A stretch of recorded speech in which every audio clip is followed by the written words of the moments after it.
Nagsagawa ang Regional Police Community Affairs and Development Unit 4A ng isang makabuluhang community outreach program na nakatuon sa pagtulong at pagbibigay suporta sa mga katutubong AITA.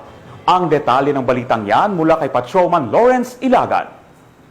Bilang bahagi ng National Children's Month celebration, matagumpay na isinagawa ng Regional Police Community Affairs and Development Unit 4A sa ilalim ng pamumuno ni Police Colonel Mildred E. Patam, Chief RP Cado 4A, at sa pakikipagtulungan ng Philippine National Police Academy, MSWD Office ng Rosario, Batangas, Padrino Pilipino, Hunger No More Charity Foundation at Foreign National Keepers Network o FNKN, ang isang community outreach program at gift-giving activity para sa komunidad ng AITA sa Barangay Puting Kahoy, Rosario, Batangas. Kabilang sa tampok na programa ang mga lecture tungkol sa karapatan ng bata at batas sa child abuse, pamamahagi ng school bags na may mga gamit pang eskwela para suportahan ang edukasyon ng mga bata, pamamahagi ng food packs, merienda, regalo at tsinelas para sa agarang pangangailangan ng kanilang komunidad.